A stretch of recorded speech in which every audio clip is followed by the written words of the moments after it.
Well, hello chaps, I welcome you to a new video, and today we are continuing where we left off, which was, I can't remember honestly. But yeah, we got to the club, so yeah, that should be good. Alrighty then, so, also you might hear that I have a slightly better microphone, cause yeah, decided to invest a bit in the setup. So yeah, let's go. As for me, I take a seat in a nearby desk. I suppose the best thing I could do is pick out a book to read. Christ, for someone in a literature club, I sure don't read as much as I thought I would. Maybe I could just speak of the level. Level. Ah yes, speak of the level. Atazoth, are you feeling okay? Ah! My sudden, albeit hushed yelp startled Yuri, who seemingly popped out of nowhere. I'm so sorry. I didn't mean to scare you. No, Yuri, you didn't scare me. Yeah. Total Atazoth, you only yelped like a little girl. I just didn't see you. Ah, Yuri sighs as she smiles shyly. It's an almost one for once of her smile from when I first came in today. Well, I best get back going to my reading. Actually, Yuri, do you mind if I ask you something? Me? Yeah, just something quick. Yuri gently smiles as she scoots a nearby desk next to mine. Interesting. Interesting, alright. I'm listening. So, I lower my voice. Do you remember when you bumped into me on Saturday? I do, yes. I almost remember Monika not really making me feel particularly. Yeah, about that. I rest my hand on the back of my neck. I just wanted to apologize for how Monika acted back then. Eureka looks at Eureka. Jesus Christ, okay, my speech impediment is evolving. Yuri looks a little confused. Wait, you're apologizing for her? I nodded a little nervously, quickly glancing back at Monica in case she overheard me. Unless she apologized to already, of course. Yuri's eyes glide towards the ground. Now that you mention it, she's kind of been avoiding me today. What? She has? She nods. I mean, it's a definite possibility that I could just be overthinking again. But I was just wondering if you two are okay. Me and Mona. Yeah, we're still good. I'm glad. I'd hate it if I was the cause of a rift between you two. A smart but smart. Please, Atazoth! I may have a new mic, but that does not save my speech impediment, Jesus Christ. A small but very audible chuckle leaves my lungs before I quickly cover my mouth. Out of the corner of my eye, I notice Monica looking over at me. That is a look I can vaguely describe as confusion, although it quickly dissipates as a gentle smile forms on her face. Me being me, I smile back before returning my attention to Yuri. If it helped, would you want me to talk about her to Pat?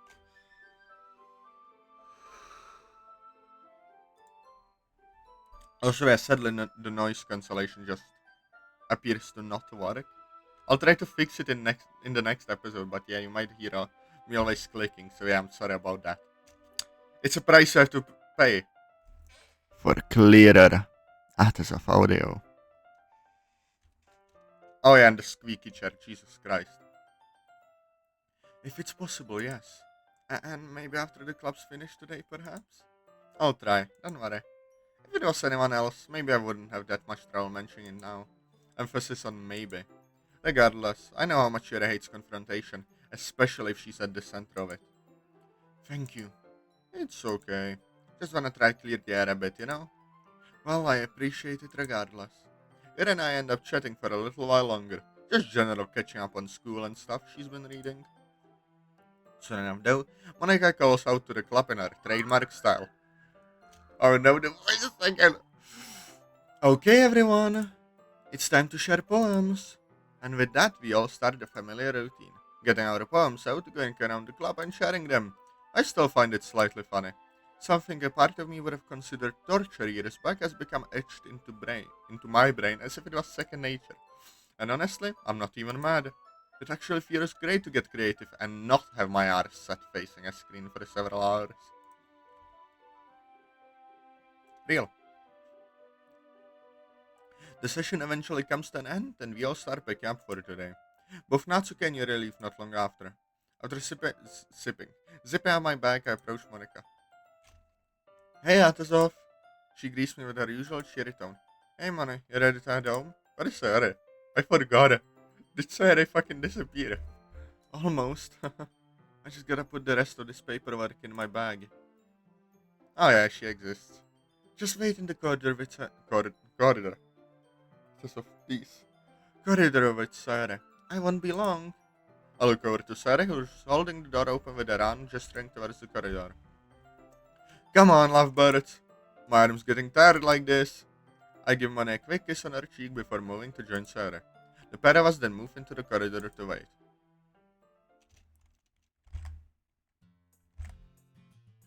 True to her word, Monika didn't take too long to finish packing. The three of us ended up going the usual route, along with a stop at a nearby store. Of course, that was mostly because Sarah was hungry, but the store near the school has some nice fried chicken, so I can't complain. Eventually, we make our way onto mine and Sarah's street. I'll see you both tomorrow. See ya tomorrow. Later, so. Sarah gives us both a goodbye hug before heading inside. I gotta improvise whenever I mess up, so it at least makes sense. I wonder if the cracks can be heard in the recording. The walk to mine doesn't take too long, especially given that Sarah and I are neighbors. As I go to grab my keys from my pocket, Monika releases my hand. I turn to face her. You want me to call you when you get back? Of course, yeah. But can I ask you something first? Of course, yeah. I slam my hands into my pockets. Part of me can already guess what she wants to ask about, or rather who. I know this is probably gonna make me sound like a jealous so-and-so, but I noticed you talking to her earlier. You know, just a smidge of jealousy, it's like, I noticed you talk to a different woman than me. How dare you? Kind of shit, so, eh, called it. Li- Like, I'm not mad. I couldn't be mad at you. Especially not for talking to a friend. No, that'd just be stupid. That's oddly specific.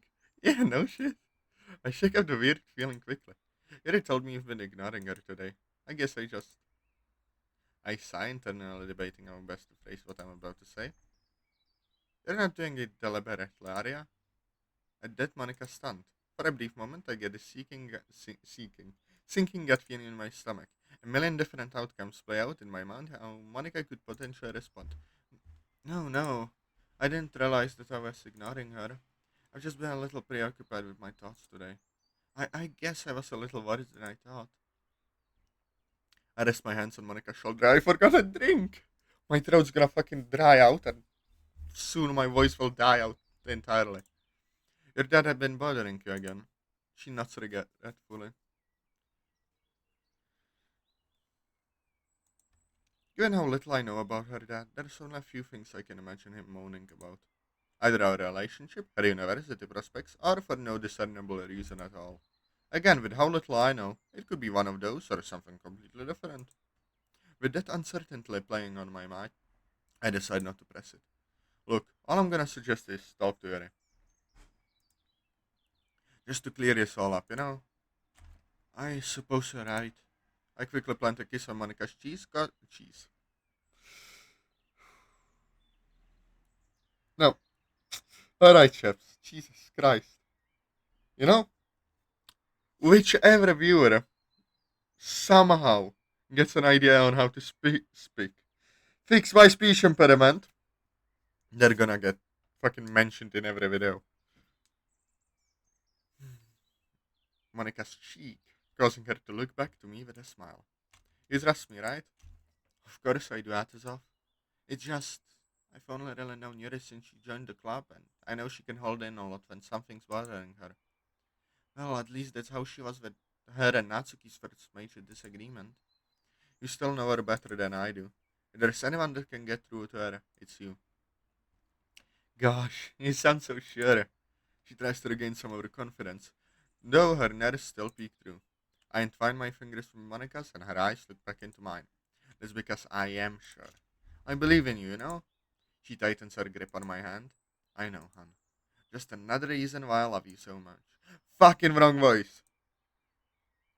I forgot a line. She lets out a soft giggle. I smile, a faint scarlet hue washing over me. I love you too. I call you when I'm home. I'll be waiting. Why did I do that? Jesus Christ, this recording's a mess. We share a quick kiss before Monika heads off.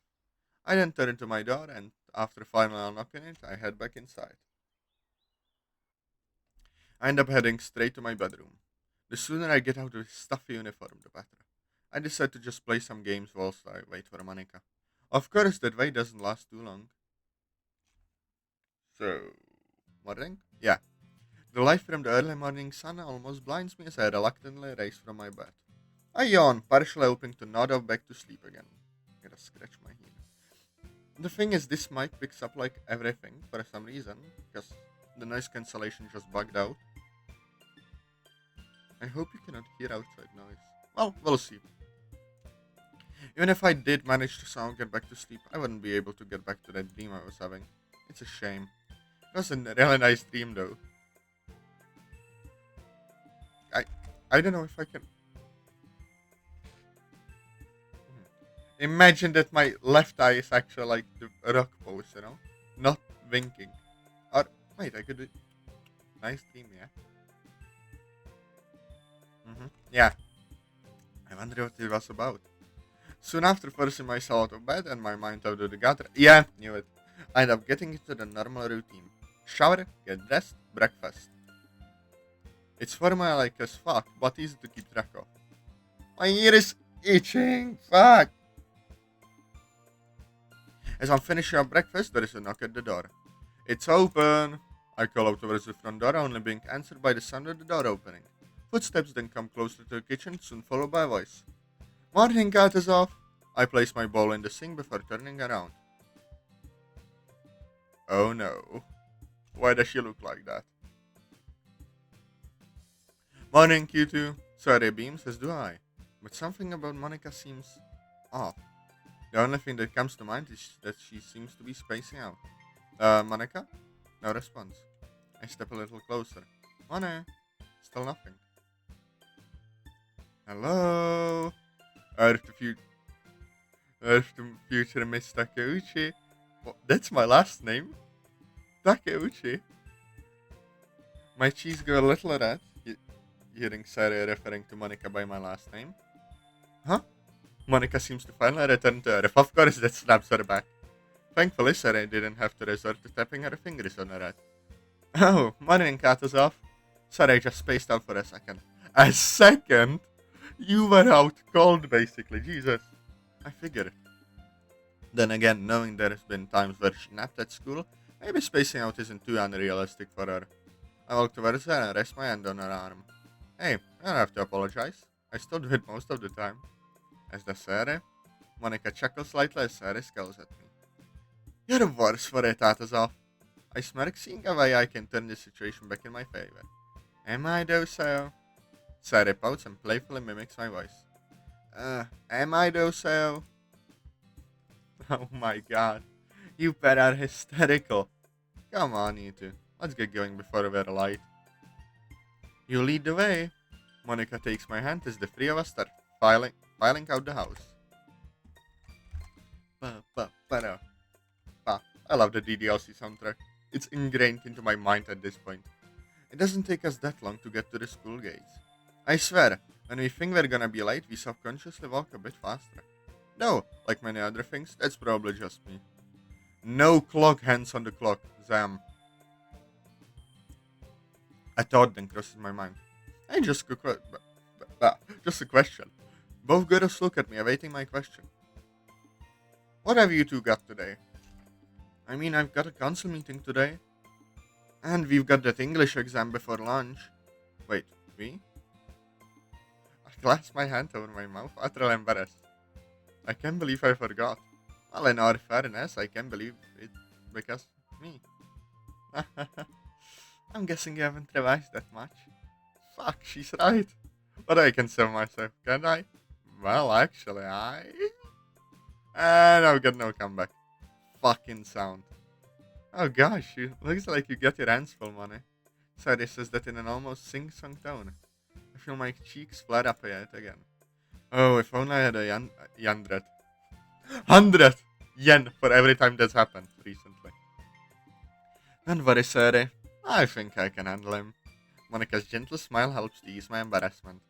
Now, just as that embarrassment starts to fade, the bell chimes, replacing that embarrassment with a feeling that borders on dread. Monika takes me out of my slight daze by giving me a quick kiss on my lips. You'll do just fine. I'll see you later. Monika then disappears into the growing flood of students. I just end up standing there for a brief moment, simply smiling to myself. Oi, Oi, Romeo! Sarah playfully nudges me. We're gonna be late. Sorry. Sarah and I then start heading to our exam. If only I'd actually remembered it was today. I mean, Monika seems to believe me. So there's a plus. I gulp. Hopefully I don't completely fuck this up. I sit here spacing out in the vacant classroom we've had to make do with. What? With for today's council meeting. We usually have our meetings in the staff room, but it's currently occupied. Oh, Monika, POV. For what reason, I don't know. In all fairness, I haven't really been able to focus that much. I don't want to, but I just keep reminding myself what Dad said last night. Oh, that bastard. Why would you talk to your father? I just felt like I needed to talk to someone about what I was thinking about Yuri. Of course, I didn't mention Yuri by name. I only meant for Mom to know, mostly because I trust her with stuff like this. But Dad has always overheard the whole thing. Oh, he's a bastard. Oh, Atazoth seeing this mystery girl behind your back. Guys these days are all the same. Stop being so gullible. Just the same shit he's been trying to peddle since he first found out about him. I know Atazoth. He wouldn't hurt me like that. But despite me knowing that, I can't shake out his words. Maybe I can talk to Sarah about it after school. She knows Atazoth better than anyone I know. I hate jealousy plotlines. Jesus Christ. Oh. I just need some reassurance. Hey, Monika. A voice calls my name. My train of thought is then broken by a hand being waved in front of my face. Ah. I know you wanna daydream about your boyfriend, but we got a council meeting now. Also, I wasn't doing the voice at all in thinking, cause Jesus Christ, that will be annoying. No! You can daydream about him all you want at lunch. Bloody hell. I swear, Kotonoha keeps teasing me about Atazoth like she's only just found out. Besides Sarah, she was one of the first to find out. Well, one of the first to tell me anyway. Oh, would you look at that? I think you caught her out. And with that, my cheeks flush crimson. Thanks for that, Kaho. There is a total of 6 of us in the council, but I feel much closer to Kaho and Kotonoha. I definitely consider them friends, but I just wish I could open up to them a bit more. Hell, I wish I could be me without people possibly thinking less of me. With Atazoth, I've always been able to be myself around him, because we're seemingly on the same wavelength. But is he the exception? My throat is fucking rumbling on the finger, Jesus. Sorry about that. I guess I'm still a little giddy over my first boyfriend. I rest my head in my hands as my eyes start towards Kaho, a cheeky smirk forming on my face. And I'm probably right in guessing you were like this when you started dating Reiji? Well, gotcha. I mean, yeah. I was only in junior high when we got together. How could I not be a little giddy? And besides, it's not like we're mad at you for being all lovey-dovey about him. It's actually pretty cute. Why does my throat feel like there's fucking echo in it? Jesus. Thanks, Koto. Kotonoha can be a little hyperactive sometimes, but she can be really sweet. Kinda reminds me of Sarah a little. Say, any idea where everyone else is? I mean, Seto's still ill. Thankfully. So. Jesus Christ, that lag. He's such a prick. Amen to that. But as for Anzu and Toshio, I think they're still in that English exam. In that case, why wasn't the meeting delayed? Beats me. Plus, let's just be honest, the staff here ain't the most organized. I chuckle. That's the thing I like about Kaho. She tells it as it is, although nowhere near as much as Natsuki tends to do. Oh, fuck. Atazoth ASMR now with a better mic. And then there is me, the one who can barely be honest with herself. I silently sigh, praying for lunch to arrive. How much time do we have? Not much. After finally being let out of the exam, I can breathe a sigh of relief. It wasn't as bad as I thought it would be. But, like many exams I've had in the past, I'm at least 50% sure I screwed up somewhere. Unless that's just me being overly critical of myself. Well, I guess we'll end it here today, chaps. In this episode, we saw the first seeds of doubt, jealousy, and mistrust. I wanted to say some different word, but I fucking forgot it. First seeds of whatever. Jealousy, mistrust, I have fucking hell, I'm tired. And it's fucking almost 11, jeez. So yeah, I hope you enjoyed the video. Press like, comment, subscribe, and I'll see you next time. Bye bye.